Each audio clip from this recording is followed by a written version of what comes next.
जय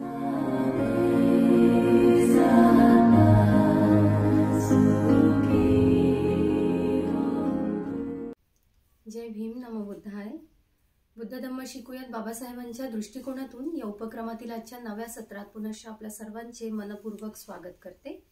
बुद्ध धम्म आणि संघ या त्रिरत्नांच्या प्रभावाने आपण सर्व सजीव सुखी होऊयात ही मंगलकामना करते. मित्रमैत्रिणींनो, आपण बुद्ध आणि त्यांचा धम्म हा ग्रंथ आचार्य BC वानखेडे सरांकडून शिकून घेत आहोत. त्यांच्याकडून आपण सद्यस्थितीत खंड क्रमांक 6 समजून घेत आहोत. खंड क्रमांक 6 मधील 4थ्या भागात आपण सद्यस्थितीत पोहोचलेलो आहोत. आजच्या नवीन सत्रात नवीन प्रकरणामध्ये आपल्याला काय समजून घ्यायला आणि शिकायला मिळणार आहे ते बघून घेऊया. त्याकरता साहेबांचं स्वागत करूया. वंदना सर, जय भीम. जय भीम सर, स्वागत आहे आपल्या नवीन प्रकरणामध्ये.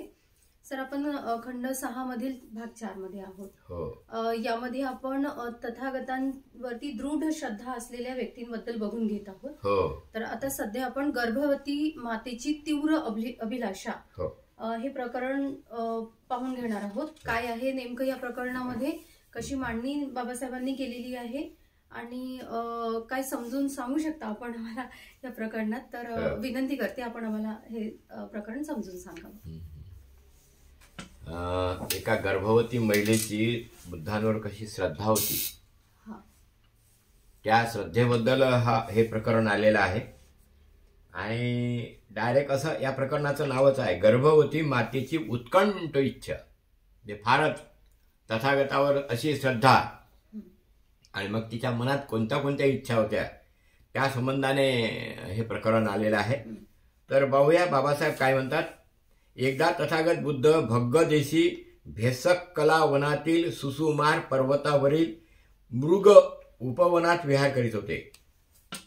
राजकुमार बोधीचा पद्म नामक प्रासाद त्यावेळी नुकताच तयार झाला होता, पण त्यात श्रमण ब्राह्मणाचे किंवा कुण्या दुसऱ्याचे वास्तव्य झाले नव्हते. राजकुमाराने संकीकपुत्त नामक ब्राह्मणाला सांगितले, तथागताकडे जा, माझ्यातर्फे त्यांना अभिवादन कर, त्यांचे कुशल वृत्त विचार, भिक्खू संघासहित तथागतांना माझ्या भोजनाचे आमंत्रण दे. राजकुमार होता हा, बोधी राजकुमार म्हणता यांना. आणि यांनी एक महाल तयार केला. तर तिथे काही अजून कोणाही ब्राह्मणाचं किंवा याचं वास्तव्य झालं नव्हतं. त्यांना असं वाटलं की तथागत माझ्याकडे यावे आणि या नवीन महालामध्ये त्यांचे पदार्पण व्हावं, तिथं त्यांचं भोजन व्हावं. आणि म्हणून त्यांनी ब्राह्मणाला बोलावलं, संकीकपुत्त, आणि ह्या ब्राह्मणाला सांगितलं, जा तथागतांचा वृत्त अहवाल घे आणि त्यांना माझं आमंत्रण दे. निमंत्रण तथागत बुद्धांना दिले गेले. मौनाद्वारे तथागतांनी मान्यता दर्शवली आणि हे वृत्त राजकुमाराला निवेदन केले. हा संकीक पुत्र ब्राह्मण गेला आणि तथागतांना वंदन करून तथागतांना सांगितलं की बोधी राजकुमार यांचं तुम्हाला निमंत्रण आहे, यांच्याकडून मी आलेला आहो, आपण ते स्वीकारावं. बुद्धांनी मौन राहून ते स्वीकारलं आणि त्यांनी वापस येऊन राजकुमाराला त्याचं निवेदन दिलं. रात्र सरल्यावर म्हणजे दिवस निघाला.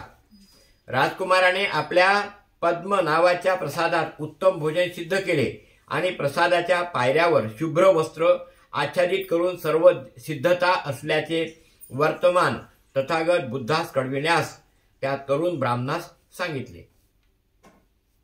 आता काय सांगितलं, त्या संकीक पुत्र ब्राह्मणास सांगितलं की तयारी झाली आहे. तो त्यांनी जो पद्म नावाचा राजप्रसाद बांधलेला होता तो सिद्ध झालेला आहे. आता तिथे पांढरा शुभ्र कपडा पण त्यांनी टाकलेला होता. म्हणजे त्या जिथून बुद्ध तिथून येणार त्या रस्त्यावर त्यांनी तो पांढरा कपडा टाकलेला होता. आणि तरुण ब्राह्मणाला सांगितलं की जा त्यांना घेऊन ये. मस्जिद निकायमध्ये आलेलं सुत्त आहे बोधी राजकुमार म्हणून, आपण पाहून घ्यावं. फार महत्वाचं सुत्त आहे. तसे केल्यावर लवकरच तथागत चिवर परिधान करून भिक्षापात्र हातात घेऊन प्रसादापाशी आले. तेथे दरवाजापाशी राजकुमार तथागताची प्रतीक्षा करीत उभा होता. तेथे दारापाशी जसे तथागत आले तर बोधी राजकुमार, आपण म्हणतो ना पाहुणे आले तर मग पाहुण्याच्या स्वागतासाठी दारावर उभे राहतात, अशा प्रकारे बोधी राजकुमार देखील त्या प्रसादाच्या दारापाशी उभा होता. तथागत येताना पाहून राजकुमार तथागतांना समोरा गेला आणि अभिवादन करून परिवारासह प्रसादाकडे परतला. म्हणजे आता तथागतांना अभिवादन केलं आणि मग मागे परतला. पायऱ्याच्या पायथ्याशी तथागत निस्तब्धपणे उभे राहिले. राजकुमार म्हणाला, तथागतांनी बिछायतीवर पदार्पण करण्याची कृपा करावी. कृपा करून तथागतांनी माझ्या विनंतीप्रमाणे करावे, म्हणजे ते मला चिरकाल हितावह होईल. पण तथागत निस्तब्धपणे उभे राहिले. त्यांनी विनंती केली की तथागत जे तो टाकलेला आहे कापड, पांढरा शुभ्र कापड टाकलेला होता. मध्यंतरी आपण जे रिकामी जागा असते, आता आपण जातो ना लग्ना बिग्नाला, अशा चटया पसरवल्या असतात, इकून जा तिकून जा चटया, तशाच प्रकारे तो पांढरा कापड टाकलेला होता. तेव्हा तथागत निस्तब्धपणे म्हणजे शब्दही न बोलले आणि तिथंच उभे राहिले. पुन्हा एकदा राजकुमाराने त्यांना विनंती केली आणि तरी तथागत स्तब्धच उभे राहिले. तिसऱ्यांदा त्याने विनंती केली आणि मग तथागतांनी आनंदाकडे पाहिले, दृष्टिक्षेप टाकला आनंदाकडे. अडचण काय होती ते आनंदा समजला आणि त्याने पायऱ्यावरचे आच्छादन गुंडाळून काढून ठेवण्याचे सांगितले. आपल्यासोबत येणाऱ्यांचा विचार करता तथागत त्या वस्त्रावर पाय ठेवतील असे शक्य नव्हते. अरे ज्यांनी सगळं राजपाटच सोडलं ते काय आच्छादनावर याच्यावर त्याच्यावर पाय ठेवतील. म्हणून ज्याला जास्तीची जे गुंतवणूक आहे, म्हणजे जे भौतिक ज्या गोष्टी होत्या, त्या भौतिक गोष्टी त्यांनी तर पार सोडल्याच होत्या. त्याच्यातून ते पार काय झाले होते, पार झाले होते. इंद्रिय परिचित अवस्था. इंद्रिय परिचित अवस्था म्हणजे काय, काया वाचा मन नव्हे तर डोळे, कान, नाक, जीभ, त्वचा आणि मन, हे 6 इंद्रिय, या इंद्रियाची भूक हे पार त्यांची शमली होती. त्याच्या परिचित अवस्था म्हणजे गादीवर पाय टाकणे काय, काट्याकुट्यातून चालणे काय, त्यांना काहीही वाटत नव्हतं. आणि म्हणून त्यांनी टाकलेलं जे आच्छादन होतं हे तर केव्हाच मी सोडलेलं आहे. म्हणून तथागतांनी त्याच्याकडे बघितलं आनंदाकडे आणि सांगितलं की हे गुंडाळून घे, याचं आपल्याला काही काम नाही.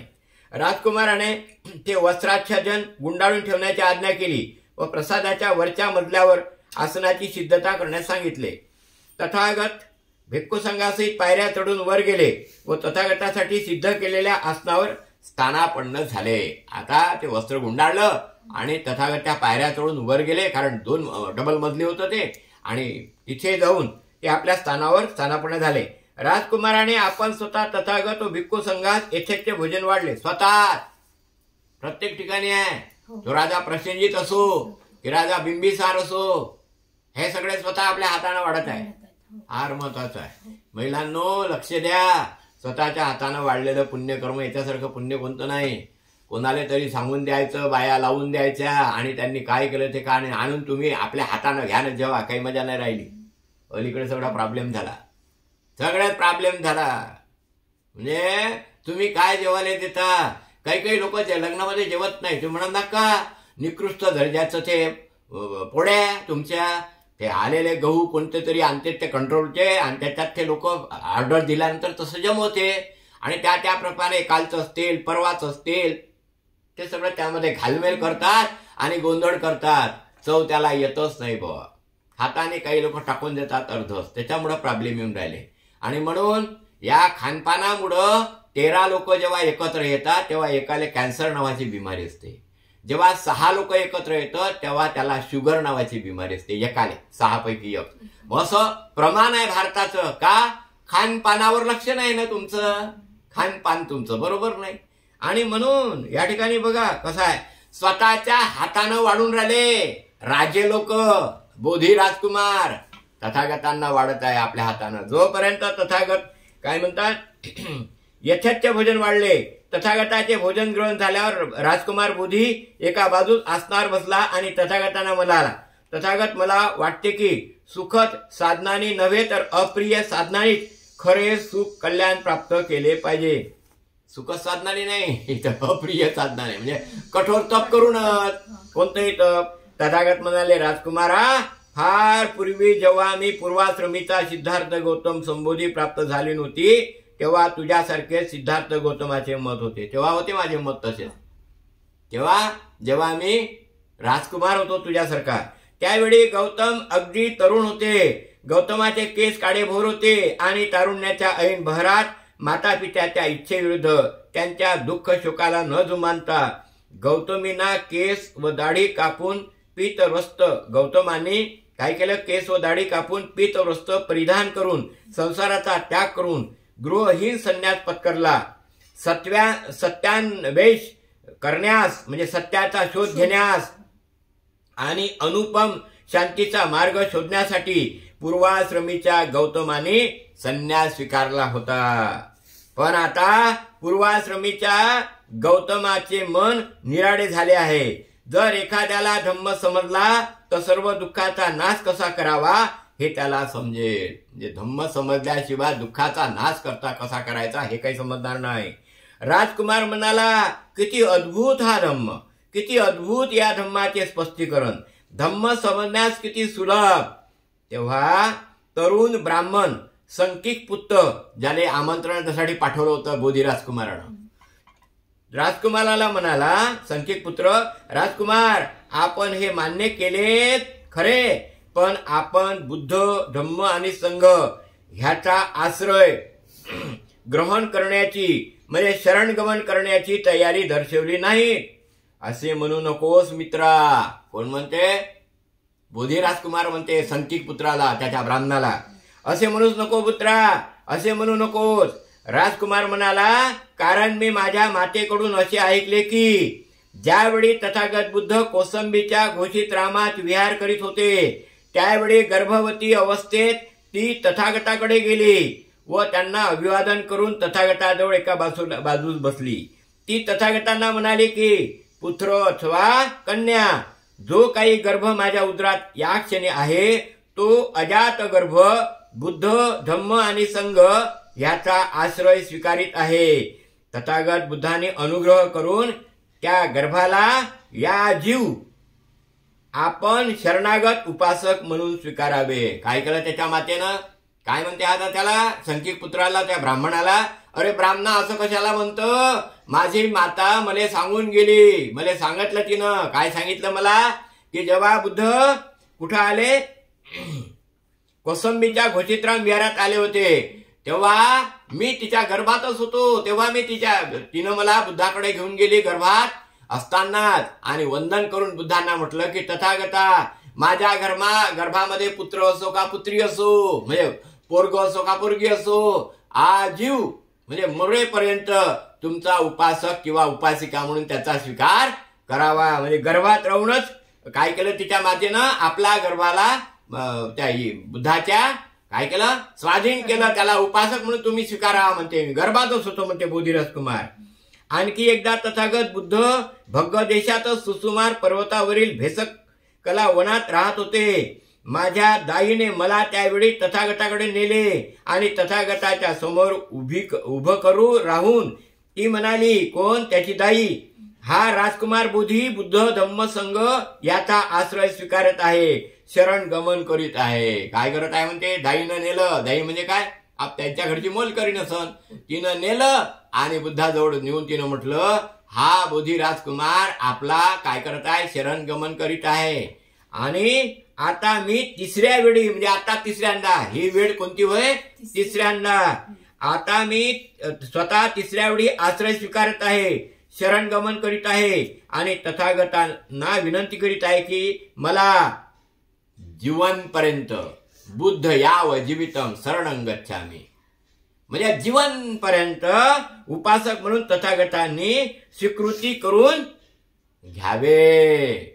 म्हणजे जो गर्भातच असताना बुद्धांना काय केलं, माझं पोरग किंवा पोरगी तुम्हाला आजीव शरणागत असावी, तुमच्या उपासक किंवा उपासिका राहावी असं म्हणलं.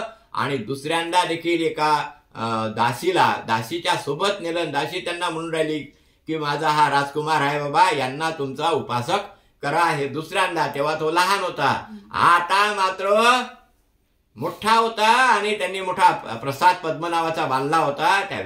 त्या पद्मनाभाच्या मोठ्या घरामध्ये किंवा त्या मोठ्या बंगल्यामध्ये, राजाचे बंगलेत, राजकुमाराचे बंगलेत, त्या बंगल्यामध्ये वरच्या मजल्यावर बुद्धांना घेऊन गेला आणि तिथे मात्र तो त्यांचा संकिक पुत्र नावाचा ब्राह्मण त्याला म्हणते की तू बुद्धाचा, आता धम्माचा, संघाचा तू उपासक बन. तेव्हा त्याला सांगते, एकदा नाही, आता हे तिसऱ्यांदा होत आहे. मी गर्भात होतो तेव्हा एकदा, दुसऱ्यांदा माझी दाई मला लहानपणी घेऊन गेली होती तेव्हा दुसऱ्यांदा आणि आता हे तिसऱ्यांदा देखील मी बुद्धाचा कोण आहे, उपासक आहे, शरणगमन करत आहे. असं त्या बोधी राजकुमाराचं आणि त्या संकिक पुत्र ब्राह्मणाचं आणि बुद्धाचे तिन्ही लोकांचं या मध्यम निकायमध्ये आलेलं प्रवचन आहे. अत्यंत गर्भवती मातेची अभिलाषा, तिच्या मनात मध्ये दृढ इच्छा, माझं पोरग बोधी राजकुमार सुत्त म्हणून आलेलं आहे. तेव्हा मला असं वाटते हे प्रकरण आपण इथंच थांबू. साधू साधू साधू, धन्यवाद सर.